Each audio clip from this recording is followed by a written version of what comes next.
Hi friends, എല്ലാവർക്കും cooking and caring ചാനലിലേക്ക് സ്വാഗതം. ഞാൻ ഇന്നിവിടെ വന്നിരിക്കുന്നത് ഡെസിക്കേറ്റഡ് കോക്കനട്ടിൻ്റെ റെസിപ്പിയുമായിട്ടാണ്.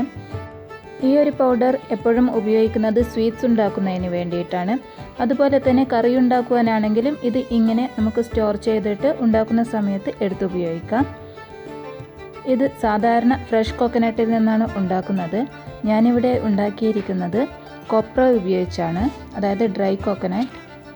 അതുപോലെ തന്നെ ഇത് ഗ്യാസിലല്ലാതെ ഓവനിലാണ് ഉണ്ടാക്കാൻ പോകുന്നത്. ഇതിനാവശ്യമായിട്ടുള്ള 2 കൊപ്ര ഞാൻ എടുത്തു വെച്ചിട്ടുണ്ട്. ഒന്നിൻ്റെ സ്കിന്ന് പീൽ ചെയ്ത് വെച്ചിട്ടുണ്ട്. ഇനി മറ്റേതും ഇതുപോലെ ഒരു പീലറോ അല്ലെങ്കിൽ നൈഫോ ഉപയോഗിച്ചിട്ട് അതിൻ്റെ സ്കിന്നും പീൽ ചെയ്തതിന് ശേഷം ഇതുപോലെ ചെറുതായി അരിഞ്ഞ് മിക്സർ ജാറിലിട്ട് പൊടിച്ചെടുക്കണം. വെള്ളമൊന്നും യൂസ് ചെയ്യാൻ പാടില്ല. ഇതിപ്പോൾ നന്നായി പൊടിഞ്ഞു വന്നിട്ടുണ്ട്. വലിയ പീസുകളൊന്നും ഇല്ലാത്ത വിധത്തിൽ ഇതുപോലെ പൊടിയായി തന്നെ കിട്ടണം. ഇനി ഇത് മൈക്രോവേവ് സേഫായ ബൗളിലേക്ക് മാറ്റിയ ശേഷം മൈക്രോവേവ് ഓവനിൽ ഞാൻ 5 മുതൽ 8 മിനിറ്റാണ് കൊടുക്കുന്നത്. ഇങ്ങനെ കുക്ക് ചെയ്യുന്ന സമയത്ത് ഓരോ മിനിറ്റ് കഴിയുമ്പോഴും ഒരു സ്പൂൺ ഉപയോഗിച്ചിട്ട് ഇതൊന്ന് ഇളക്കി കൊടുക്കണം. അല്ല എങ്കിൽ അതിൻ്റെ ഒരു ഭാഗം മാത്രം നന്നായി ചൂടായി ബ്രൗണിഷ് കളറാകും. അതുകൊണ്ട് ഓരോ മിനിറ്റ് കഴിയുമ്പോഴും ഓവൻ ഓപ്പൺ ചെയ്ത് ഇങ്ങനെ ചെയ്തുകൊണ്ടിരിക്കണം.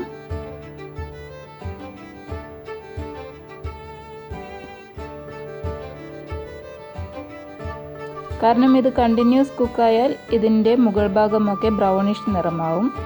ഈ വെള്ളം നിറം മാറാത്ത വിധത്തിലായിരിക്കണം ഇത് ഡ്രൈ എടുക്കേണ്ടത്. ഇതിപ്പോൾ ഞാൻ 6 മിനിറ്റിന് ശേഷമാണ് എടുത്തത്. ഇപ്പോൾ റെഡി ആയിട്ടുണ്ട്. ഇതിപ്പോൾ നല്ല ഡ്രൈ ആയിട്ടുള്ള കോക്കനട്ട് പൗഡർ തന്നെ ആയിട്ടുണ്ട്.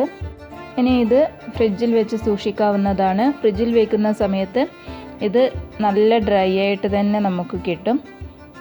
നിങ്ങളെല്ലാവരും ട്രൈ ചെയ്ത് നോക്കണം. വീഡിയോ ഇഷ്ടമായെങ്കിൽ ലൈക്ക് ചെയ്യാനും ഷെയർ ചെയ്യാനും മറക്കരുത്. അതുപോലെ ചാനൽ സബ്സ്ക്രൈബ് ചെയ്യാതെയാണ് വീഡിയോ കാണുന്നതെങ്കിൽ പ്ലീസ് ഒന്ന് ചാനൽ സബ്സ്ക്രൈബ് ചെയ്ത് സപ്പോർട്ട് ചെയ്യണം. Thanks for watching.